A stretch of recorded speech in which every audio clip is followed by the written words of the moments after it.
Aquí tenemos a El Salvador, aquí tenemos a Colombia, aquí tenemos a Jamaica, aquí tenemos a Venezuela, aquí tenemos a Haití, aquí tenemos a Ecuador, aquí tenemos a Brasil. Como vemos, América Latina y el Caribe encabeza el campeonato, el triste campeonato de países que rodean a Costa Rica, todos con el mismo fenómeno. Y veámoslo ahora en el caso de los delitos contra la propiedad, a los que también se refería Michael Soto.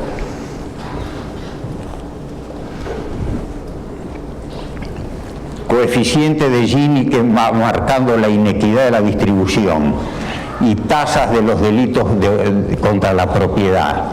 Y como ven, van aumentando uno y otro en esta diagonal que exhibe la correlación que hay entre el aumento de la inequidad y los delitos.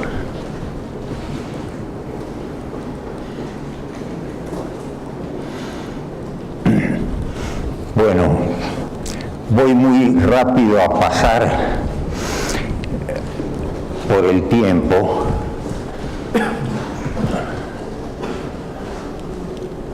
Vamos a brincar hasta acá. Estos son los países de América Latina. Este es el coeficiente de Gini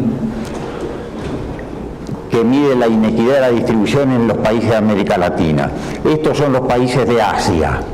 Y estos son los países llamados desarrollados o de altos ingresos. Observemos lo siguiente. El país que tiene mejor situación en América Latina, es decir, una inequidad de la distribución del ingreso más reducida, es Uruguay, que tiene 45 o 0,45, se puede decir de las dos maneras el índice de Gini. Y el país que tiene peor situación entre los países de altos ingresos es Portugal, que tiene 41 de coeficiente de Gini, seguido de Estados Unidos, que tiene 40. Ahora bien, tracemos una línea recta de aquí hasta aquí. El país que tiene mejor situación entre los países de América Latina siempre está 4 puntos atrás que el país de altos ingresos con peor situación entre los países de altos ingresos. O sea que ven que es un fenómeno regional que habría que atender con urgencia.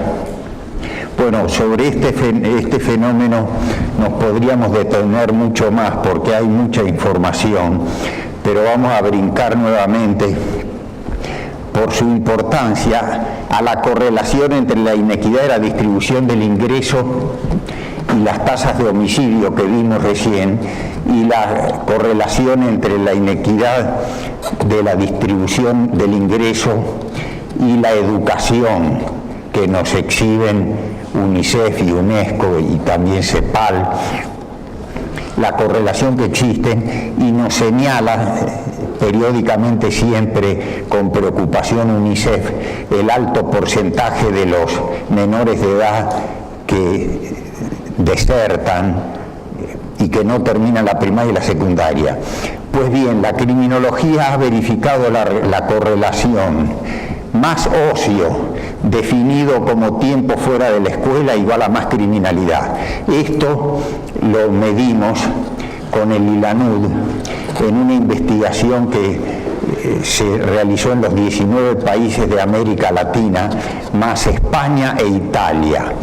Y verificamos que en Italia, o en España, o en Costa Rica, o en Guatemala, o en Chile, los menores de edad privados de libertad por la justicia penal juvenil tenían todos entre 3 y 5 años de retraso escolar. si los muchachos y las chicas no están estudiando, están en otro lado, muchas veces en el delito. Entonces, por lo tanto, una prevención importantísima debería ser barrio por barrio, municipio por municipio, detectar quiénes son los que están afuera de la escuela. Pedrito, Juanita y Alfonso. Bueno, los metemos, hay que resolver el problema. El municipio, por supuesto que no es solo decirle niño vaya a la escuela, pero hay que resolver problemas que se le resuelve y se lo mete en la escuela.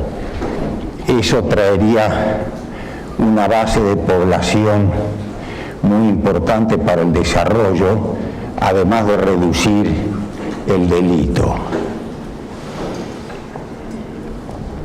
Bueno, reaccionando ante el panorama de la criminalidad en Costa Rica, como en muchos otros países, en el curso de las últimas décadas se presentaron y aprobaron proyectos endureciendo las legislaciones penales. En Costa Rica, al inicio de la década de los 90, la Asamblea Legislativa elevó las penas de los delitos de homicidio y la pena máxima imponible elevándola de 25 a 50 años de prisión. Esto fue a inicio de la década de los 90. Sin embargo, vimos en una de las primeras gráficos cómo justamente a partir del año 92 brinca la tasa de homicidio y va subiendo indefinidamente. Parecería que a quienes van a cometer homicidio les entusiasmó que ahora les pusieran una pena más alta. En realidad ninguna persona que va a cometer un delito razona diciendo me iban a imponer 25, pero ahora me ponen 50, mejor no lo cometo. No, lo que es de esa manera no razona nadie. Lo que vemos es que se triplicó el homicidio y también se triplicó la tasa de los penitenciaria, o sea que los sistemas de justicia penal sirven para castigar, pero si queremos reducir el delito, además de las medidas de justicia penal que deben ser rigurosas, transparentes, sin impunidad, inclusive severas en los casos en que corresponde, porque tampoco es cuestión de meter a la prisión a los que se roban la lata de atún en el supermercado.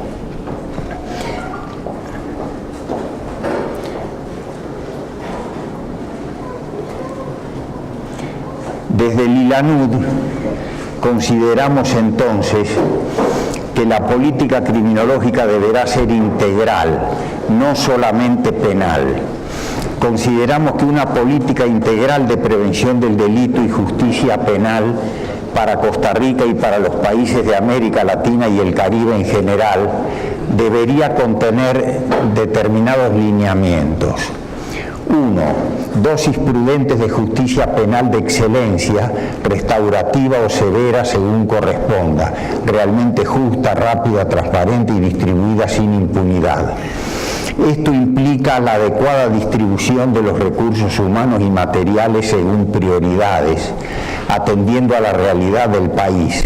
Incluye también un uso prudente de la prisión y una prisión adecuada al modelo de derechos y obligaciones de las Naciones Unidas. El hacinamiento carcelario es una pena cruel, inhumana y degradante, como dice la Convención contra la Tortura. 2. Dosis prudentes de prevención situacional, controles en los aeropuertos, adecuada iluminación en determinados lugares, mapeo del delito, adecuada distribución de los efectivos policiales, etc. 3. Dosis prudentes de prevención municipal, con participación de las comunidades. Sobre esto hay experiencias exitosas en países de América Latina y también las experiencias del Foro Europeo para la Seguridad Urbana. 4. Control de variables específicas, armas de fuego, drogas, que vimos la correlación que tienen con el delito. 5. Dosis ya no prudentes, sino inagotables de justicia social hasta lograr una equitativa distribución del ingreso y el bienestar en sociedades sin exclusión social. El objetivo debería ser la tolerancia cero, pero la tolerancia cero a la exclusión social. Y en esta medida, y la de reducir la inequidad de la distribución, el país está haciendo avances, aunque todavía son insuficientes, como el recorte a las pensiones de lujo. Se trata de reducir la inequidad que hace más de 15 años el programa Estado de la Nación viene alertando que aumenta en el país. 6. Específicamente en cuanto a los y las menores de edad, lo que corresponde es respetar su derecho humano a la educación, logrando matrícula plena en el sistema educativo. La criminología ha medido reiteradamente en numerosos países que hay una correlación directa entre el tiempo fuera de la escuela y la criminalidad y criminalización de las personas menores de edad. Con esto termino. Muchísimas gracias por su atención.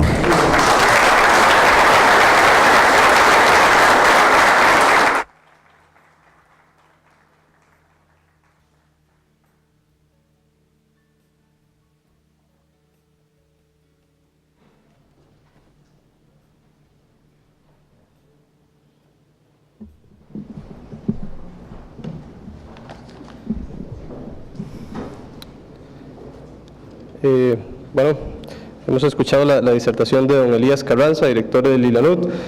En seguimiento, podemos ver cómo, en principio, don Michael nos demostraba dónde estaban los delitos y cómo la motivación permitía ir atendiendo y diferenciando el modelo de abordaje a todo este tipo de problemática. En este caso, don Elías, pues, es más puntual y nos establece un método para descifrar un delito en particular, que es el delito de homicidio, y nos dice precisamente matan los hombres nacionales jóvenes y matan a hombres jóvenes. Atendiendo el por qué, pues podríamos ir afinando una estrategia y posteriormente, ¿por qué no preguntarnos cómo podemos establecer este tipo de metodología para descifrar otros delitos? Por ejemplo, los que nos exponía un Marco y también hacía énfasis de Elías, delitos contra la propiedad. Sería un interesante ejercicio y que nosotros pues vamos a impulsar. A continuación, sí les quería comentar algo. Por lo general en estos foros se pide que se apague el teléfono. En este caso vamos a decir lo contrario. Estamos transmitiendo en vivo este foro a través de la página del Observatorio Internacional del Delito y queremos que esta plataforma sirva para hacer las preguntas que ustedes quieran dirigir hacia los comentaristas y nosotros las estaremos tratando y en su momento las haremos llegar a los panelistas. De seguido vamos a invitar a la mesa principal a retomar su espacio.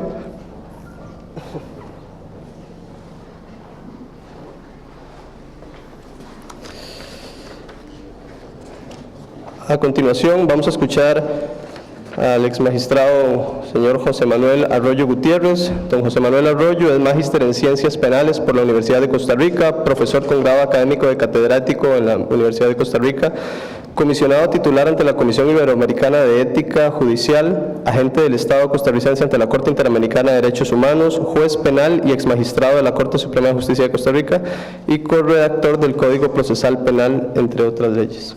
A continuación, escuchamos a don José Manuel. Bueno, muy buenos días a todas y a todos. Yo quisiera empezar por agradecer a la Asamblea Legislativa, al despacho de don Marco y a la organización Observatorio Internacional del Delito que han promovido esta discusión. Mi agradecimiento viene acompañado de una profunda alegría de saber que con seriedad y con responsabilidad un representativo, muy representativo grupo de expertos y de ciudadanos se reúnen para discutir, repito, con la seriedad y la responsabilidad suficientes, un tema tan delicado y desgraciadamente tan manipulado tan manoseado por intereses indebidos socialmente. Normalmente, cuando de seguridad, de delito, de criminalidad, de política criminalidad se habla desde el miedo, se habla desde la necesidad de asustar más que la necesidad de informar, como hemos sido brillantemente informados hoy por las dos personas que me han precedido en el uso de la palabra, y por tanto entonces las soluciones y las preguntas adecuadas no encuentran las respuestas que una sociedad tiene que darse al respecto. Yo quisiera, disculpen si se percibe mi deformación como profesor, empezando por decir que efectivamente cuando hablamos de política criminal estamos hablando de todas las decisiones, las medidas, las estrategias, incluso los abordamientos tácticos concretos que se toman desde los distintos poderes públicos, los poderes ejecutivo, legislativo, judicial, para enfrentar en un determinado momento histórico el fenómeno de la criminalidad. Esto significa, en mi criterio, la necesidad de un encuadre mayor. Ya hemos hecho un importante esfuerzo por ver el bosque desde las cifras. A mí me parece que hay que ver el bosque desde la visión sociológica y política que esto requiere. Ese encuadre supone dos presupuestos o dos perspectivas básicas. En primer lugar, uno estratégico. Esta es una sociedad que ha decidido ser un Estado de Derecho, es decir, hay una constitución política, una constitución que define que esta sociedad quiere vivir en medio de un régimen republicano con división de poderes, con controles recíprocos y democráticamente. Y esto significa entonces que Costa Rica como Estado de Derecho debe adhesión y lealtad irrestricta a los principios constitucionales y al derecho internacional de derechos humanos que en el marco de esa misma Constitución se ha comprometido a cumplir. Lo que recientemente la teoría constitucional llama el bloque de constitucionalidad. Constitución más derechos fundamentales del derecho internacional. Cualquier solución que se aparte de ese contexto es riesgoso y es peligroso, ya no para la formalidad de lo que hemos jurado o comprometido respetar como sociedad y como Estado, sino que es riesgoso para la democracia misma. Me alegra sobremanera oír a un alto jerarca del organismo de investigación judicial recordarnos esto, que cualquier solución que nosotros pretendamos dar al problema de la criminalidad tiene que ser dentro del marco de la Constitución y de los compromisos internacionales de derechos humanos. Eso es mucho más significativo que lo diga un jerarca de la Policía Judicial que un exmagistrado o cualquier otro actor de la institucionalidad costarricense. Lo segundo es que efectivamente a este marco estratégico de largo aliento o de largo alcance hay que dar un encuadre coyuntural, es decir, las formas, las maneras, los mecanismos específicos en que se va a abordar y dar respuesta al fenómeno de la criminalidad. Porque el fenómeno de la criminalidad, como cualquier fenómeno social, es dinámico, es evolutivo, cambia de una época a otra, hay prioridades en un determinado momento que sencillamente el tiempo hace que pasen a un segundo plano y hay novedades como las estamos viendo en nuestro tiempo que emergen con una gran fuerza a primer plano y son los fenómenos delictivos que más preocupan en un determinado momento. Ahora bien, si los canso a quienes ya me han oído anteriormente, para dar un ejemplo concreto de esto, tenemos que recordar cuáles eran, por ejemplo, las grandes preocupaciones en tema de sustancias prohibidas en los años 50 de nuestra historia. En los años 50 era el guaro de contrabando, el demonio, ¿verdad? El fantasma que asolaba a la sociedad costarricense. Alrededor del guaro de contrabando se perfila toda una estrategia de respuesta para combatirlo. Y esta estrategia de respuesta pasa por cuerpos policiales especializados. Todos recordamos a padres y abuelos hablar del resguardo fiscal, ¿verdad? La policía especializada que atendía el tema del contrabando, pasa por nuevas leyes, pasa por cuerpos represivos, pasa por cárceles llenas de gentes involucradas en infracciones a las prohibiciones de este fenómeno, pasa por la literatura, con Herrera García y Juan Varela, pasa por todas las manifestaciones de la cultura nacional, abocados al tema del guaro de contrabando, tanto la fabricación, digamos, rural, sobre todo del guaro, como el problema del contrabando desde fuera del país hasta nosotros. En determinado momento las preocupaciones viran, sobre todo ya en un contexto más internacional, hacia la marihuana y posteriormente hacia la cocaína, y hoy en última línea de fuego están las drogas sintéticas que tanto preocupan sobre todo a países desarrollados. Pues bien, lo que quiero ilustrar con esto es que una sociedad y un Estado define qué es lo que le interesa atender y qué es lo que le interesa combatir.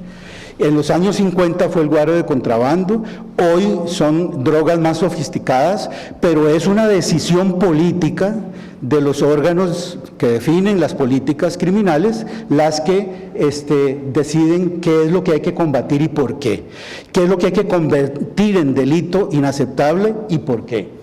Y eso lo digo porque ustedes y yo, si fuéramos sinceros, reconoceríamos que hoy se fabrica tanto guaro de contrabando como hace 50 o 60 años, ¿verdad? Y que está esto totalmente invisibilizado. A las agencias judiciales, a los tribunales de justicia llegan unos pocos casos de vez en cuando sobre esta materia, casi ninguno, y lo cierto es que la sociedad sigue su rumbo independientemente de la reacción social, de la sanción y de la persecución que a ese fenómeno se le quiso dar en un determinado momento de un gran protagonismo. Hoy son otros los intereses. Ubiquémonos entonces en que la respuesta desde la sociedad y el Estado es coyuntural, es histórica, evoluciona y cambia. Lo que no podemos hacer es abandonar en lo fundamental el encuadre estratégico, constitucional y de respeto a los derechos fundamentales con los que estamos comprometidos como sociedad para la lucha contra cualquier forma de discriminación. Ciertamente habría que repetir, los problemas del Estado de Derecho se resuelven con más Estado de Derecho, lo que se ha dicho de otra forma, los problemas de la democracia se resuelven con más democracia. Bien, el otro señalamiento que quisiera hacer es que la política criminal no gravita en el vacío y aisladamente. Una política criminal tiene, quiérase o no, conexiones directas con un proyecto de país, con un plan nacional de desarrollo y con políticas públicas en los otros sectores fundamentales: educación, salud, vivienda, acceso a una alimentación básica para toda la población. Es decir, tenemos que entender que la política criminal se inscribe dentro de una política general que, en mi criterio, en los últimos 20, 30 años no existe en este país. Nosotros carecemos de un proyecto de desarrollo nacional integral, integrativo para todos.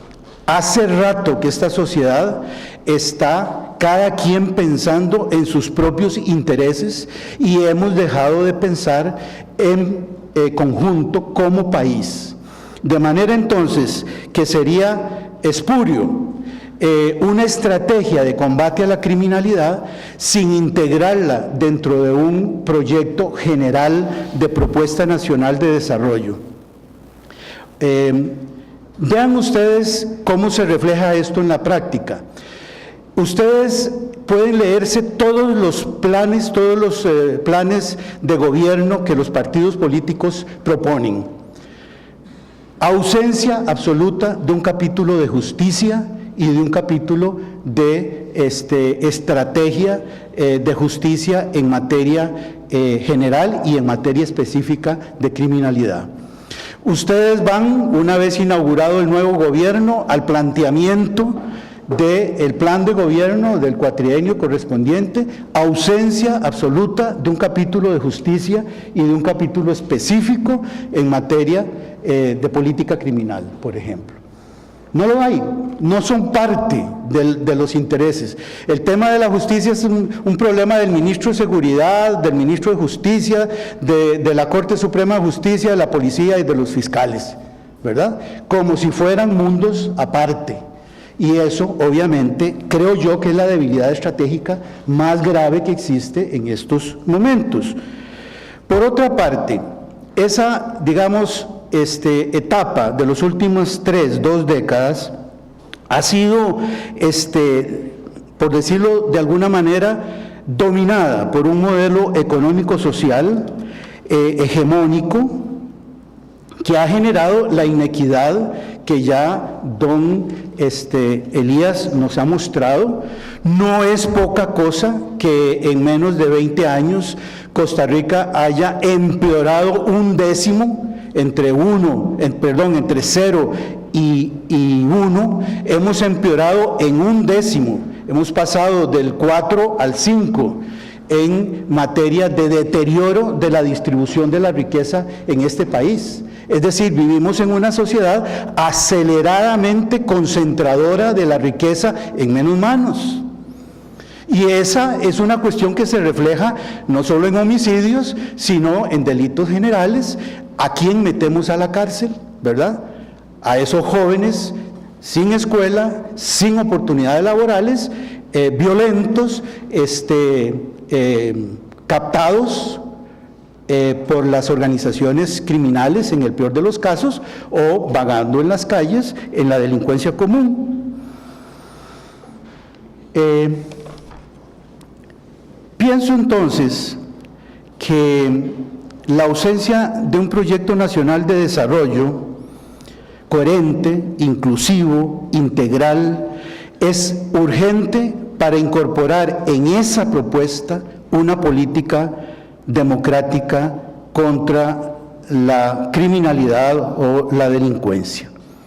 No puede ser sobre el modelo que hemos ensayado hasta ahora, en donde el mercado y las necesidades de ese mercado lo resuelven y lo pretenden resolver todo. Esta es una patria que merece ser rescatada. Y las inercias de solidaridad y las inercias de desarrollo inclusivo que tuvimos a partir de las grandes reformas sociales de los años 40 y el seguimiento que se le dio a eso en los 50, 60 y 70 es lo que hay que rescatar como proyecto de convivencia democrática en Costa Rica.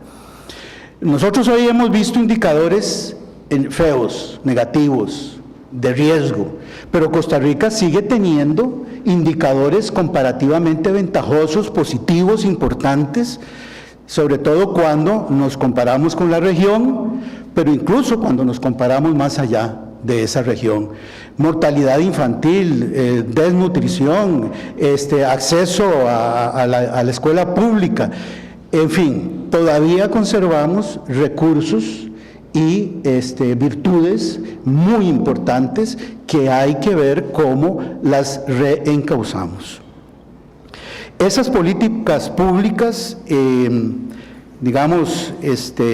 habría que rearticularlas, porque lo que hemos visto en los últimos años son estrategias apaga incendios, focalistas, en donde nos hemos desgastado en ver cómo administramos la herencia, la buena herencia que nos dejaron padres y abuelos en materia de salud, problemas de la caja, en materia de trabajo, cómo insertar laboralmente a los jóvenes, en materia de educación, con una educación pública cada vez más desgastada en su calidad respecto a la educación privada, y también, por supuesto, los desgastes que hay en materia de justicia y criminalidad y en materia penitenciaria. Esta política criminal, que está inscrita en una lógica de respuesta incoherente, parcial, coyuntural, debe ser repuesta o repensada para una política que sea, por supuesto, con las características opuestas: integral, integradora, coherente y estratégica. La política criminal que se ha llevado a cabo en los últimos tiempos es meramente represiva, meramente contestataria a los fenómenos que van emergiendo, incoherente y incide sin duda directa e indirectamente en la necesidad de meras políticas represivas, olvidándonos que lo que aquí también ya ha sido llamado también la atención, de que requerimos de políticas preventivas. Si la respuesta que queremos dar para calmar los miedos y las violencias sociales evidentes que estamos padeciendo como sociedad sigue concentrada en ver qué figura delictiva nueva incorporamos a los códigos penales, cuánta policía más necesitamos, cuántas mayores penas podemos incorporar en delitos ya existentes y cuánta gente más metemos a la cárcel, estamos completamente equivocados, estamos completamente a la deriva y seguiremos por un camino que ya se ha demostrado es fracasado. Los cálculos que yo hago es que si el día de mañana amaneciéramos iluminados y todopoderosos y empezamos a hacer hoy lo que hemos dejado de hacer en los últimos 20 años, dentro de 20 años tendríamos una sociedad mejor. Porque tampoco estos son problemas que se resuelven de la noche a la mañana. Ya hay 5, 6, 10 generaciones perdidas. Y eso no se recupera nunca. Es decir, si nosotros fuéramos capaces como sociedad y como Estado de empezar a hacer mañana lo que hemos dejado de hacer en los últimos 20 años, quizá en 20 años podamos tener una sociedad muchísimo mejor de la que tenemos hoy. Esto va a ser complicado y difícil resolverlo. Y la urgencia de resolver los problemas, cada vez que estalla un fenómeno social conmovedor, como agresiones, como homicidios, como niños víctimas, como mujeres víctimas, etcétera, si seguimos tomando la manguera para apagar el incendio, poco vamos a lograr en definitiva. Las diversas formas de criminalidad son solo síntomas. Hay que ir a la raíz económico-social de las causas del aumento de esa criminalidad y algunas pistas nos han dado don Michael y especialmente don Elías esta mañana. Estrategias de prevención es la impronta antes de que los hechos criminales se consumen y las legiones de jóvenes se integren a redes y vidas criminales. Esto que tiene que ver con que los niños estén en la escuela y los jóvenes preparándose para un empleo o un oficio es fundamental y debe quedar claro de cómo. En su momento este país lo ha hecho, en su momento el INA fue una buena idea para incorporar a muchos jóvenes que no podían ir a la universidad. Bueno, ¿qué hacemos en el tema de incluir a estos jóvenes que efectivamente no pueden o no deben ir a la universidad y que requieren de un recurso educativo que los pueda ubicar y capacitar para su vida, para un proyecto de vida suyos? Esto quiere decir que también hay que dar respuestas claras, sin duda, a los fenómenos emergentes, al crimen organizado, al narcotráfico, a la corrupción, y voy a repetir de nuevo, a la corrupción que no es solo pública, sino que es también privada, y en la dinámica de la corrupción pública siempre hay de por medio un corruptor privado. Uno de los riesgos más graves que todos nuestros países en el mundo tienen es quién financia las campañas políticas de los partidos políticos y a cambio de qué. Ese es un nudo fundamental que desde una política criminal nosotros deberíamos atender urgentemente. Tenemos los suficientes mecanismos para saber quién financia los partidos políticos y a cambio de qué. ¿Dónde estallan los grandes temas de corrupción? En la infraestructura, en las vías de comunicación, en las licitaciones gruesas de gasto público. Bueno, ese es un gran tema que tenemos que abordar en una propuesta de desarrollo integral como país, porque se está viendo en todo el mundo que ese es la gran debilidad. Funcionarios públicos dispuestos a corromperse por un 5%, por un 10%, ¿verdad?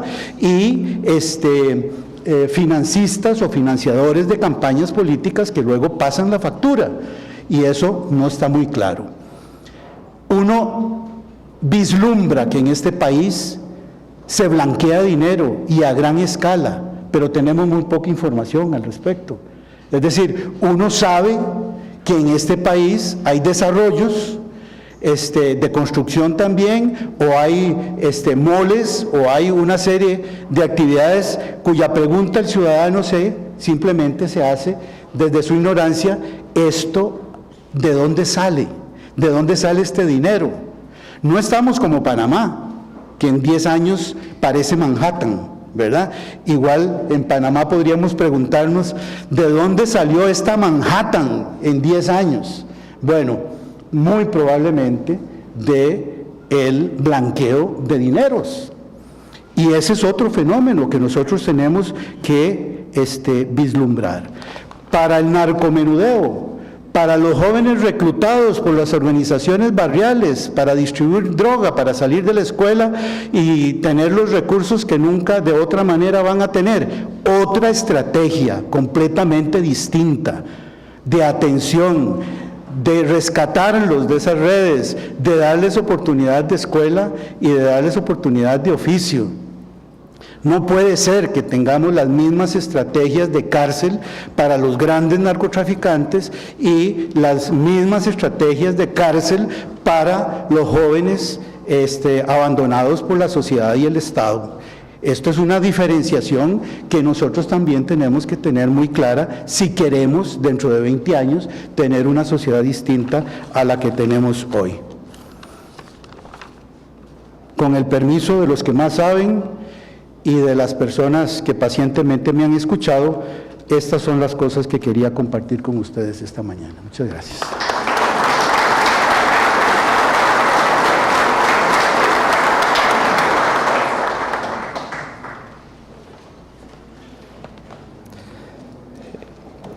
Muchas gracias a don José Manuel Arroyo por su gran aporte.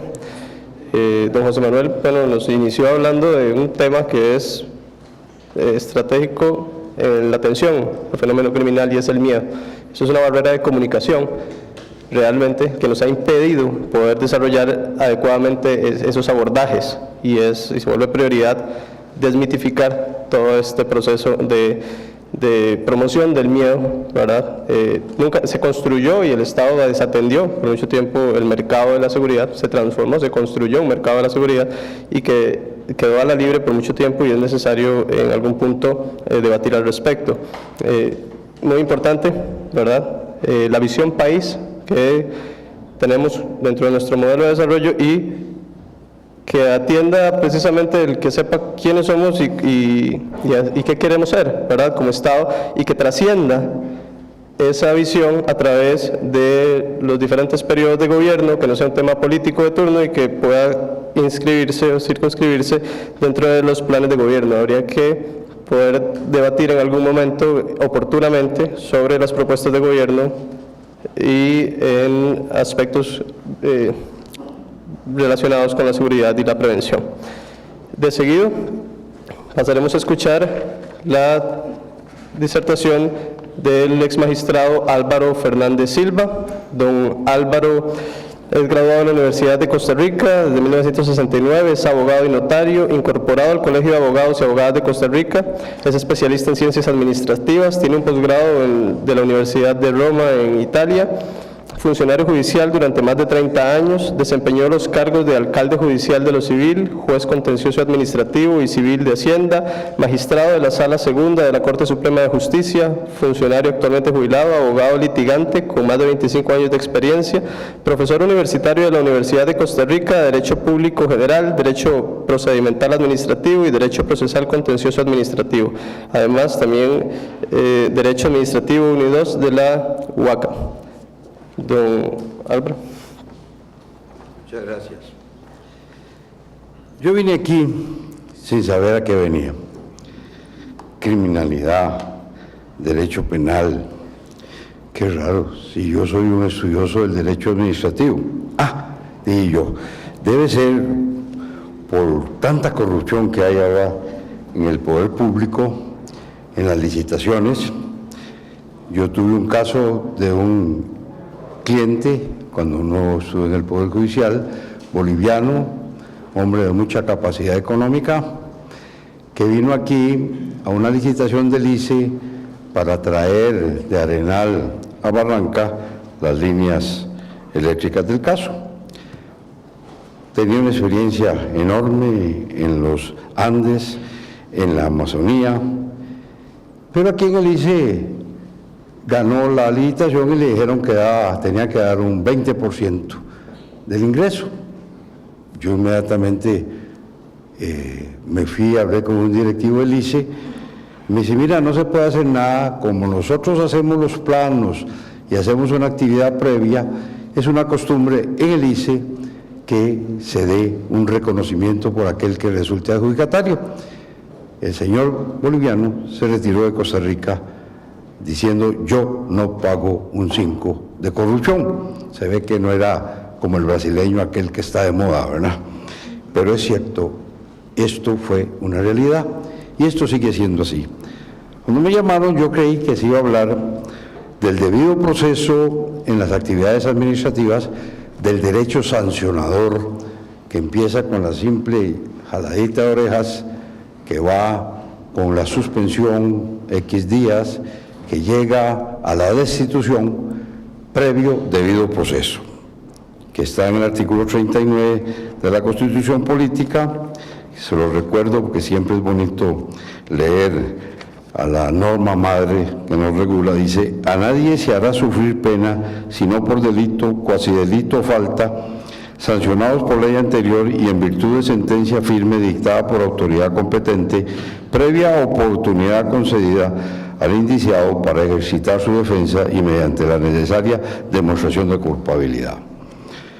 El primer caso que se dio del debido proceso con los 7 requisitos lo tuve yo como juez contencioso administrativo revisando una arbitrariedad municipal de la Municipalidad de Montes de Oca. Ahí me encontré un autor argentino que decía que debían seguirse los siguientes pasos para que hubiera la realidad de audiencia y defensa efectivas. Desde luego la Sala Constitucional, por Rodolfo Pisa Escalante, que en paz descanse, dictó unas sentencias del debido proceso que es un monumento histórico al respeto de las garantías que establece el artículo 39 de la Constitución. Ahora que vengo y escucho esta interesantísima charla, me doy cuenta que estoy aquí por otra razón. Dios me puso aquí y van a ver por qué.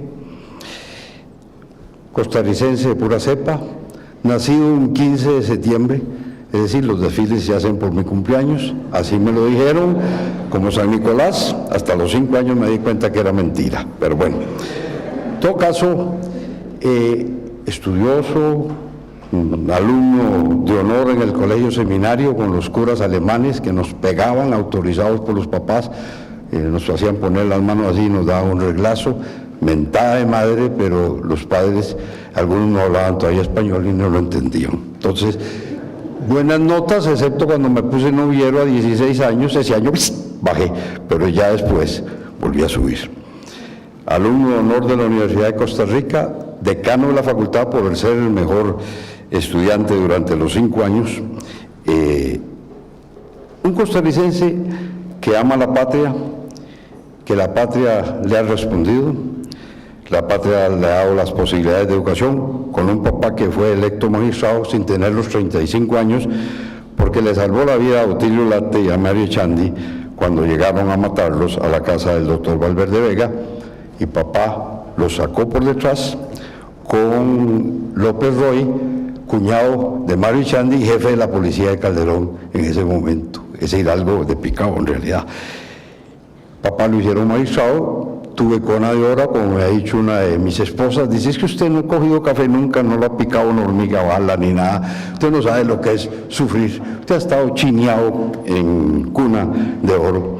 Sí, Costa Rica me ha dado muchas posibilidades, pero también he sido víctima de una sociedad muy dura. A mí me han robado un carro cuando llegué de la vela de mi abuelo, lo dejé abierto y se lo llevaron. A mí, como juez contencioso, allá por Guanacaste a caballo, me quisieron quitar el caballo con un machete, y gracias a un revólver 38 que tengo, y aquí yo sí creo que uno debe poder defenderse, no me quitaron el caballo y me defendí porque le dije al tipo: mire, si se acerca, ahí se queda. Primera vez que tuve que usar un revólver. Fui secuestrado en la Corte Suprema de Justicia 4 días por quienes dijeron ser colombianos y eran ticos.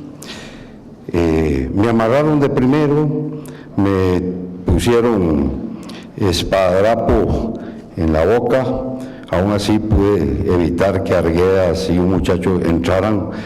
Creyeron que era una broma, porque en Corte Suprema se daban bromas entre alajuelenses y sapricistas. Había perdido uno de los dos y me pusieron afuera, y no, era un asalto a la Corte Suprema de Justicia y estábamos en total indefensión.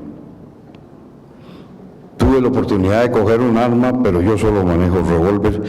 Había una M3 cerquita mía y le dije a un magistrado que había tenido experiencia en Taiwán, en Chile y todo: ¿tiene el seguro puesto? Y yo qué sé, me dice: no la toqué.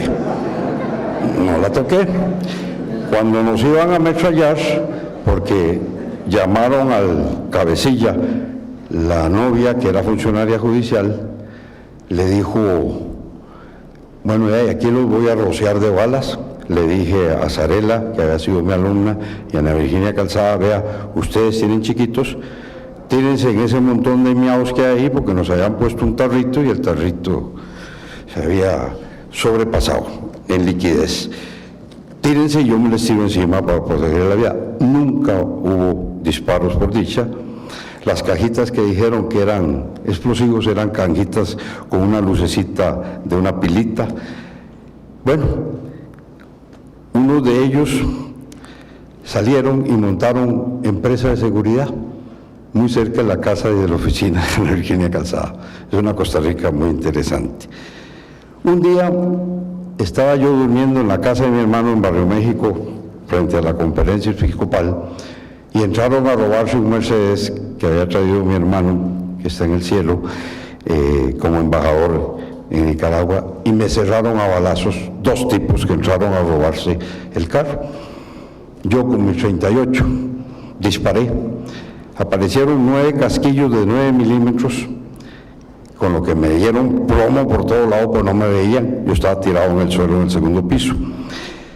La teja sacó cómicamente mal pulso, 15 tiros y nadie pegó a nadie, gracias a Dios. En el caso de que llegué un 1 de mayo a recortarme el cabello,